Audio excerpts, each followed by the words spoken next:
নমস্কার বন্ধুরা, দফাদার kitchen with village ফুডে আমার সকল বন্ধুদেরকে স্বাগত জানাই। আজকে রেসিপির ভিডিওয় আপনাদের সঙ্গে শেয়ার করব সুজির রসগোল্লা রেসিপি। তো বন্ধুরা, সুজির রসগোল্লা রেসিপি বানানোর জন্য এখানে একটা পাত্রে আমি এই গ্লাসের মাপ করে 1 গ্লাস জল নিয়ে নিয়েছি, ঠান্ডা জল। এবার এই ঠান্ডা জলের মধ্যে 10 টাকার আমুল দুধ দিয়ে দেব, দিয়ে ভালো করে গুলে নেব।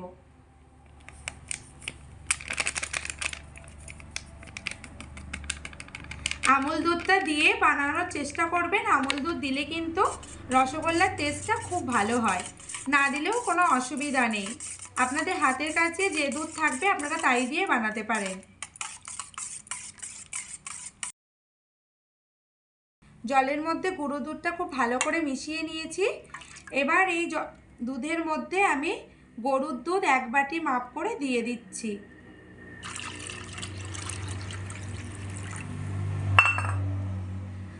দু রকম দুধ খুব ভালো করে মেশানো হয়ে গেছে। এবার এর মধ্যে আমি 10 টাকার প্যাকেট সুজি সবটা দিয়ে দেব।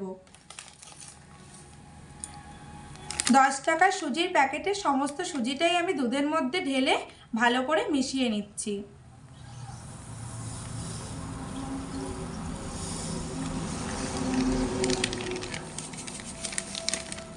পুরো সুজিটাই আমি দুধের মধ্যে দিয়ে খুব ভালো করে মিশিয়ে নেব।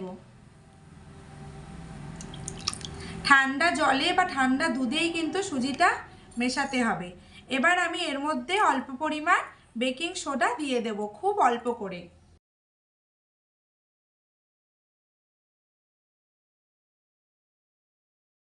খুব অল্প পরিমাণে 1 চিমটি বেকিং সোডা আমি দিয়ে দিচ্ছি। এবার দিয়ে দেব অল্প পরিমাণে ঘি। এই চামচের 1 চামচ ঘি দিয়ে দিচ্ছি। আপনাদের হাতের কাছে যদি ঘি না থাকে তাহলে আপনারা অল্প পরিমাণে সাদা তেল দিতেও পারেন, তবে ঘি দেওয়ার চেষ্টা করবেন। ঘি দিলে কিন্তু খেতে খুব ভালো হয়। এই সমস্ত কিছু দিয়ে একসঙ্গে দুধ আর সুজিটা খুব ভালো করে মিশিয়ে নেব। তো মোটামুটি 2 মিনিট সময় মতো এইভাবে হাত দিয়ে একটু নাড়াচাড়া করে দুধ আর সুজি আর সমস্ত জিনিসগুলো ভালো করে মিশিয়ে নিয়েছি। এবার আমি পরের স্টেপে চলে যাব। আমি তো উনানেতে রান্না করি, সেই জন্য উনানটা প্রথমে ধরিয়ে নিয়েছি আর একটা কড়া বসিয়ে নিয়েছি। কড়াইয়ের মধ্যে যে লিকুইডটা আমি বানিয়ে রেখেছি সেটা আমি দিয়ে দিচ্ছি।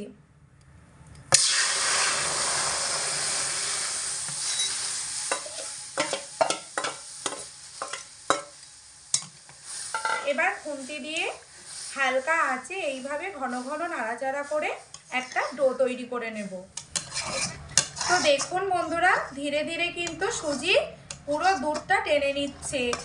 আর এটা কিন্তু খুব তাড়াতাড়ি করলে এটা ডোটা কিন্তু ভালো হবে না। ধীরে ধীরে এইভাবে ঘন ঘন নাড়াচাড়া করে হালকা আঁচে একটা ডো তৈরি করে নিতে হবে। সুজি কিন্তু অনেকটা দুধ টেনে নিয়েছে, আগের থেকে কিন্তু অনেকটা ঘন হয়ে গেছে। এইভাবে সুজির ডো তৈরি করলে সুজিটা খুব ভালো মতো দুধের মধ্যে সিদ্ধ হয়ে যায়, সেই জন্য পরে গিয়ে আর কোনোভাবেই এটা ফেটে যায় না। আর এমনি গরম দুধের মধ্যে দিয়ে সুজি তাড়াতাড়ি ডো তৈরি করতে গেলে সুজি কিন্তু দেখবেন ডো বানাতে গেলে ফেটে যায়।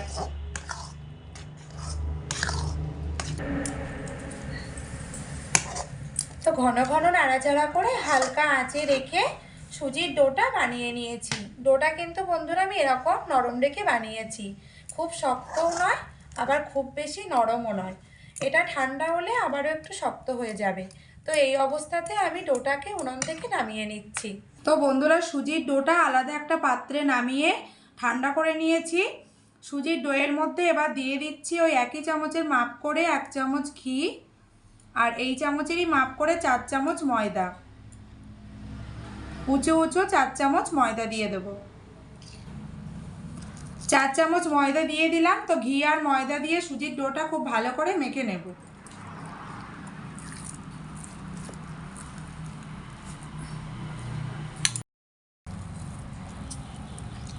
সুজির ডোটা 3 থেকে 4 মিনিট সময় মতো ঘি আর ময়দা দিয়ে মেখে নিয়েছি ভালো করে। আর মাখার দরকার নেই, সুজির ডোটা কিন্তু এরকম একটু নরম নরম থাকবে। হাতে একটু সাদা তেল মাখিয়ে নিয়েছি। এবার এর থেকে পরিমাণ মতো লেচি কেটে নেব।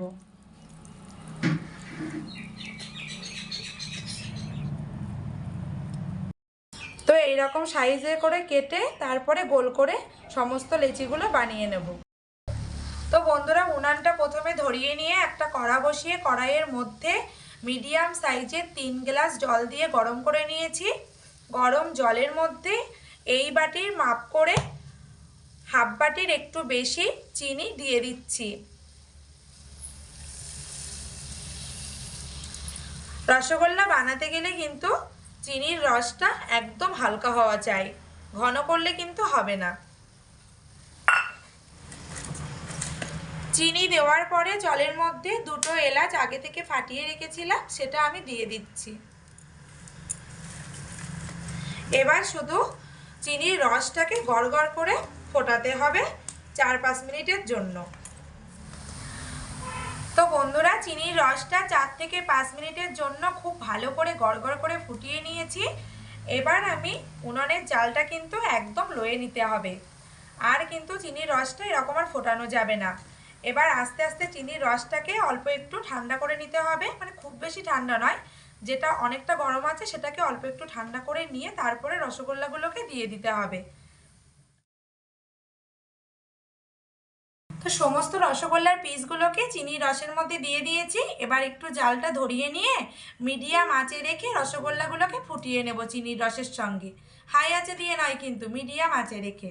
তো মিডিয়াম আঁচে রেখে বন্ধুরা রসগোল্লাগুলো চিনির রসের মধ্যে দিয়ে মিনিট 5 সময় মতো ফোটানো হয়ে গেছে।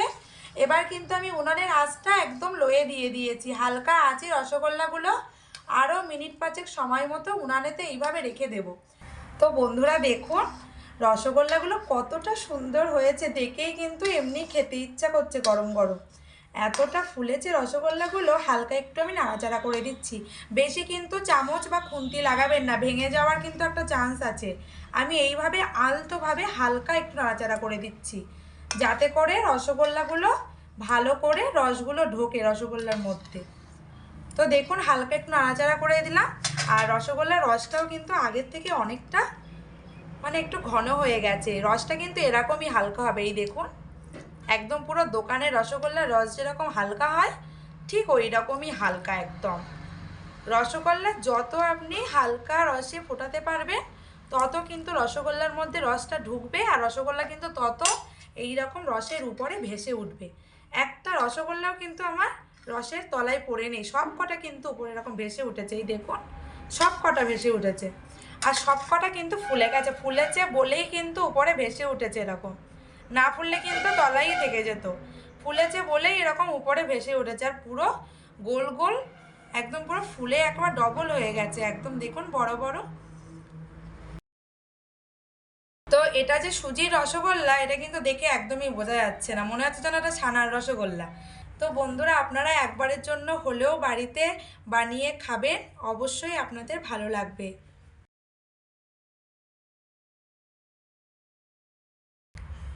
তো দেখুন বন্ধুরা রসগোল্লাটা কত সুন্দর লাগছে, গা কিন্তু একদম পুরো প্লেন হয়ে গেছে একদম, আর নরম কিন্তু তেমনই তুলোর মতো। এই দেখুন আমার হাত কিন্তু এরকম বসে যাচ্ছে, এতটা নরম হয়েছে। আর একটুও কিন্তু ফেটেও যায়নি বা ভাঙেও নি, একটা রসগোল্লাও কিন্তু ভাঙেনি, সব কটা একই রকম হয়ে আছে। একটা রসগোল্লাও আমার ফাটেও নি ভাঙেও নি। আর বারবার বলছি কিন্তু বন্ধুরা রসটা কিন্তু এরকমটাই হালকা হবে, আর রসগোল্লার থেকে রস ডবল হবে, রসের উপরে পুরো রসগোল্লাগুলো এরকম ভেসে থাকবে। রসগোল্লা যতটা হবে তার ডবল হবে রস। রস যদি ঘন করে ফেলেন তাহলে কিন্তু রসগোল্লাগুলো বানালেও ভালো করে রসগোল্লাগুলো কিন্তু ভালো ফুলবে না, আর ভেতরেও কিন্তু রসটা ঢুকবে না। আর ভেতরে রস না ঢুকলে কিন্তু ভেতরটা একদম পুরো শক্ত হয়ে থাকবে। সেই জন্য রসগোল্লার রস আপনারা সবসময়ের জন্য হালকা করবেন, আর অবশ্যই আমার এই ভিডিওটা দেখে সুন্দর করে তারপরে করবেন, অবশ্যই ভালো হবে। তা আমার 5 মিনিট হয়ে গেছে হালকা আছে উনুনের ওপরে রাখা। এবার আমি এটাকে নিচে নামিয়ে আলাদা একটা পাত্রে ঢেলে নেব। তো বন্ধুরা দেখুন রসগোল্লাগুলো কত সুন্দর লাগছে, এখন একটু ঠান্ডা হয়ে গেছে। তো আমি আপনাদেরকে একটা তুলে নিয়ে কেটে দেখাচ্ছি।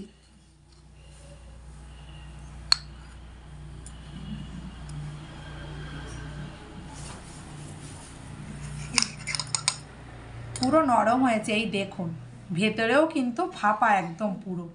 আমি আবারও দেখাচ্ছি, এই দেখুন ভেতরটাই একদম পুরো ফাঁপা হয়ে গেছে। এই দেখুন একদম পুরো ছানার রসগোল্লার মধ্যে যেরকম হয় ঠিক সুজির রসগোল্লার মধ্যেও কিন্তু ওরকমটাই হয়েছে। ঠিকঠাকভাবে বানাতে পারলে কিন্তু খেতেও অসাধারণ লাগে।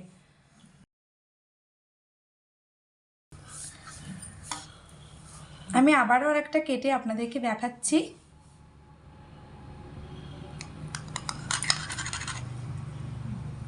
তো দেখুন বন্ধুরা ভেতরে কিন্তু পুরো জালি জালি মতো, এই দেখুন এটাতেও কিন্তু তাই, ভেতরে কিন্তু কোনো শক্ত নেই, একদম পুরো নরম তুলো স্পঞ্জি মতো একদম। একদম ছোট্ট বাচ্চা থেকে শুরু করে বড়রা বয়স্ক সবাই খেতে পারবে এই রসগোল্লা, সুজির এই রসগোল্লা এতটাই সুন্দর। অনেক সময় ছানার রসগোল্লার মধ্যেও কিন্তু হালকা হালকা ছিপড়ি মতো থেকে যায়, বাচ্চারা কিন্তু অনেক সময় চেবাতে পারে না, কিন্তু এটা হালকা একটু চেবিয়ে গালে দিলেই কিন্তু গলে যাবে, একদম খেতে সুবিধা হবে।